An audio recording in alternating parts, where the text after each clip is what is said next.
வணக்கம். நான் டாக்டர் தீபா லலன். இன்னைக்கு நம்ம என்ன டாபிக் பத்தி டிஸ்கஸ் பண்ண போறோம் அப்படின்னு கேட்டீங்கன்னா, 2025ஆம் ஆண்டு புத்தாண்டு ராசி பலன்கள் தாங்க பார்க்க போறோம். இந்த புத்தாண்டு எந்தெந்த ராசிகளுக்கு ரொம்ப இனிய வருஷமா அமைய போகுது, எந்தெந்த ராசிகளுக்கு ஒரு ஆவரேஜா அமைய போகுது, எந்தெந்த ராசிகளுக்கு கொஞ்சம் டல்லா அமைய போகுது அப்படின்றத நம்ம டீட்டெயில்டா டிஸ்கஸ் பண்ணலாங்க. அதுக்கு முன்னாடி வந்து பாருங்க, எல்லாருக்கும் இனிய அட்வான்ஸ் புத்தாண்டு நல்வாழ்த்துக்கள்.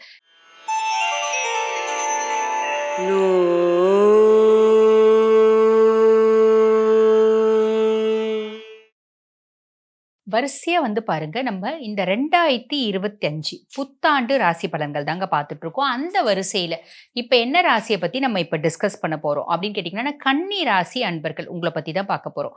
பொதுவா கன்னி அப்படின்னாலே புதன் ஆதிக்கம் பெற்ற ராசி. ஒரு ஒரு குரூப் ஆஃப் ஃப்ரெண்ட்ஸ் இருக்காங்க. அதுல திடீர்னு ஒருத்தவங்க புதுசா வந்து இன்ட்ரோ குடுக்குறாங்க. நான் உங்க கூட ஃப்ரெண்டா பழகணும் அப்படின்னு பழகுறாங்க. அவங்க பழக ஆரம்பிச்சு ஒரு 1 மணி நேரத்துக்குள்ள வந்து பார்த்தீங்கன்னா, அந்த குரூப்ல ஒரு கன்னிராசி ஜென் இருக்காங்க. ஒரு கன்னிராசி அன்பர் இருக்காரு அப்டின்னா, அந்த புதுசா வந்தவங்க எப்படிப்பட்டவங்க? என்ன மாதிரி கேரக்டர்? உண்மையாவே ஃப்ரெண்ட்ஷிப்போட இருப்பாங்களா? இல்ல வேணும்னா யூட்டிலைஸ் பண்ணி வேணான்னா கழட்டி விடுவாங்களா? நல்லவங்களா? கெட்டவங்களா? சமயத்துல ஹெல்ப் பண்ணுவாங்களா? இல்ல ஹெல்ப்பே பண்ண மாட்டாங்களா? சுயநலவாதிகளா? அத்துணை விஷயத்தையும் பக்காவா அப்சர்வ் பண்ணி கண்டுபிடிச்சுடுவாங்க. அதாவது எப்படி அப்டின்னா, அவங்க நெறைய பேசணும் அப்டின்றதே அவசியம் இல்ல. இவங்க பேசுறத அவங்க அப்சர்வ் பண்ணியே, அவங்க நல்லவங்களா, கெட்டவங்களா அப்டின்னு சொல்லிடுவாங்க. ஆக மொத்தம் கன்னிய பத்தி சொல்லணும் அப்டின்னா, வெரி குட் அப்சர்வர்ஸ் அப்டின்னு தாங்க சொல்லணும்.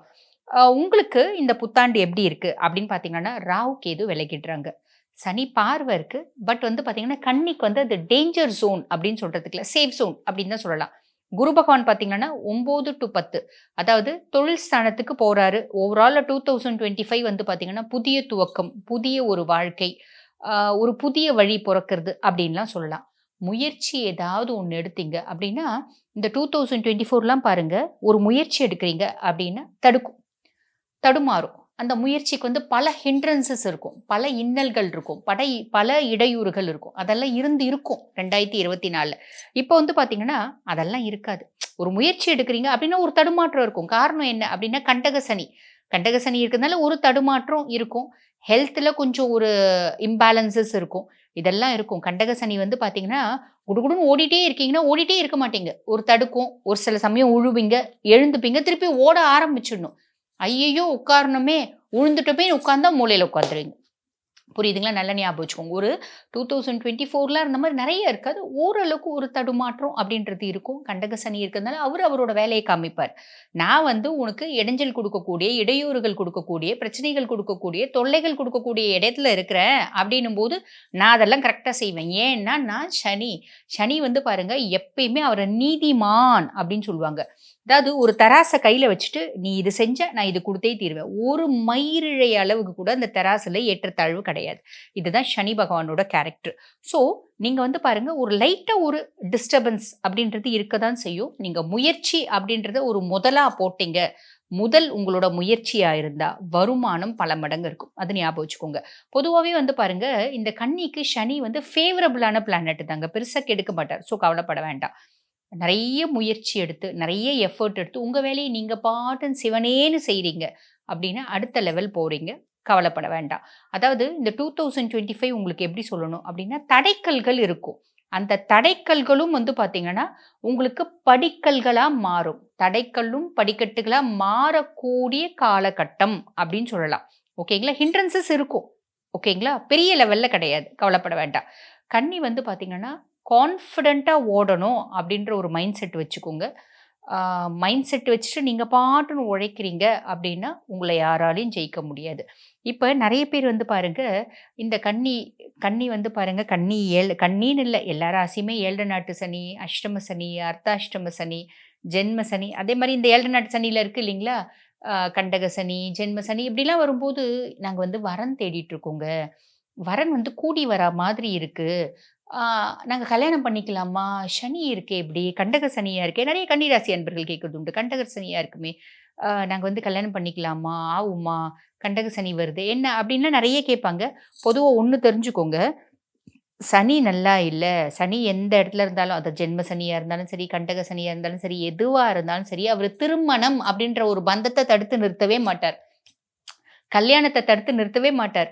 இன்ஃபாக்ட் வந்து பார்த்தீங்கன்னா, கல்யாணம் நடக்குதுன்னா, இன்னும் கொஞ்சம் ரொம்ப சுறுசுறுப்பா அந்த கல்யாணத்த நடத்தி வைப்பார். எப்படி அது? என்ன காரணம்? அப்படின்னு கேட்டீங்கன்னா, பொதுவாவே சனி பகவான் வந்து பாருங்க, அவரு வந்து தொந்தரவு குடுக்கணும். தொந்தரவு குடுக்குற இடத்துல இருக்காரு அப்படின்னா, தொந்தரவு குடுத்து தானே ஆவணும். அந்த தொந்தரவு குடுக்குறது ஆல்ரெடி பழகுன சொந்தம், ஆல்ரெடி பழக்கப்பட்ட உறவு, நல்ல வந்து மிங்கிள் ஆன பெர்சனாலிட்டீஸ் கிட்ட தொந்தரவு குடுக்குறது அப்படின்றது ரொம்ப கம்மியா தான் குடுக்க முடியும். ஒரு புது வரவு, புது சொந்தம். அது மூலியமா தான் புது பிரச்சனை அப்படின்றது குடுக்க முடியும். அதனால நெறைய பேருக்கு வந்து பாருங்க, இந்த கண்டக சனி, ஜென்ம சனி இதும்போது தான் வந்து பார்த்தீங்கன்னா, அவங்களுக்கு வந்து நெறைய கல்யாணமே நடக்கும். அதாவது நெறைய பேருக்கு கல்யாணமே நடக்கும். குழந்தை பிறப்பு அப்படின்றது இருக்கும்.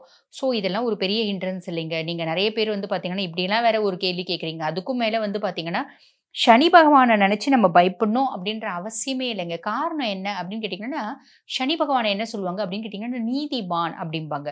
நம்ம ஹானஸ்ட்டா இருந்தா அவரு ஒண்ணுமே நம்மள பண்ண மாட்டார். ஃபர்ஸ்ட் விஷயம். 2வது விஷயம் வந்து பாருங்க, சனி வந்து நல்லா இல்ல அப்படின்னா, நீங்க கன்னி உங்கள பொறுத்தவரைக்கும் நீங்க என்ன பண்ணணும்னா, சனிக்கிழமை தோறும் இல்லன்னா மாசத்துல ஒரு சனிக்கிழமையானா என்ன பண்ணுங்க, எள்ளு இருக்கு பார்த்தீங்களா? பயிறு வாங்கி வச்சுக்கோங்க. பயிர வந்து நைட்டே தண்ணீல ஊற வச்சுடுங்க.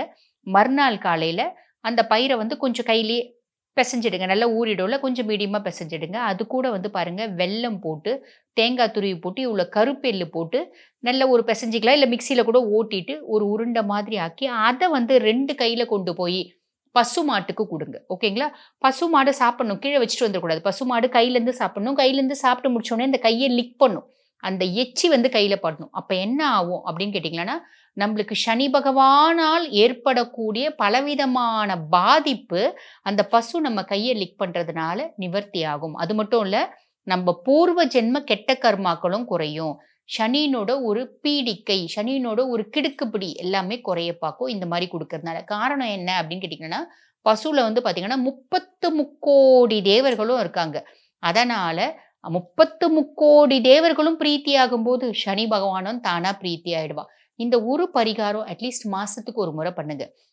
இல்லைங்க எங்களுக்கு டைம் இல்ல. அமாவாசை தோறும் பண்ணுங்க. இல்லைங்க டைம் இல்ல. சனிக்கிழமை மாசத்துக்கு ஒரே ஒரு சனிக்கிழமை பண்ணுங்க. இல்ல பௌர்ணமி தோறும் பண்ணுங்க. பொதுவாவே வந்து பாருங்க, இந்த பரிகாரம் எல்லாம் சனிக்கிழமை பண்ணும்போது அதனோட பலன் அதிகமா இருக்கும். புரியுதுங்களா?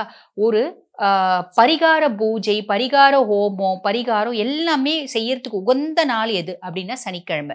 உங்களுக்கு சனிக்கிழமை பண்றது ரொம்பவே விசேஷமா இருக்கும். இந்த ஒரு பரிகாரம் பண்ணுங்க. நான் சொன்ன மாதிரி ஓடுங்க. ஓடுறதுக்கு ட்ரை பண்ணுங்க. ஓடணும், ஓடணும், ஓடணும். வாழ்க்கை வந்து சக்சஸ் ஆவணும்னா, சக்சஸ நோக்கி நம்ம ஓடிட்டே இருக்கணும். நான் சக்சஸ் ஆயிட்டேங்க. நான் வந்து நல்ல வந்து என்னோட பேர் எல்லாருக்கும் தெரிஞ்சிருச்சு. நான் சக்சஸ். என்னோட தொழில்ல நான் சக்சஸ் ஆயிட்டேன். நான் உட்கார்ந்துடலாம் அப்படின்னு உட்கார முடியாது. காரணம் என்ன அப்படின்னு கேட்டீங்கன்னா, success is a journey not a destination. அப்ப சக்சஸ் ஆயிட்டோம் அப்படின்னு உட்கார்ந்தா மக்கள் நம்ம மறந்துருவாங்க. நம்ம ஓடிட்டே இருந்தா தான் சக்சஸ் குடுத்துட்டே இருந்தா தான் மக்கள் நம்மள ஞாபகம் வச்சுப்பாங்க.